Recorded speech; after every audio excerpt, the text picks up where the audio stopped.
Welcome to HardReset.Info, channel dear viewers. Now I'm going to show you all you need to know about stabilization on PANASONIC GH5.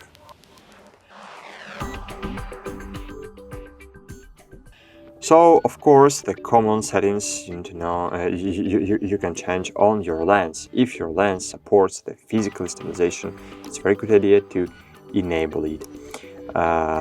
It's really good idea to enable it because with the stabilization, your video will be more stable. But you have video stabilization settings in your camera. But I'll show you. Stabilizer. So stabilizing video. So it's electronic stabilizing video.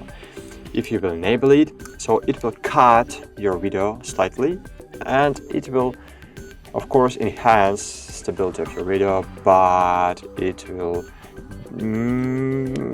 slightly degrade the quality of your video. So that's it. Thanks for watching. Like this video, subscribe to our channel, and bye.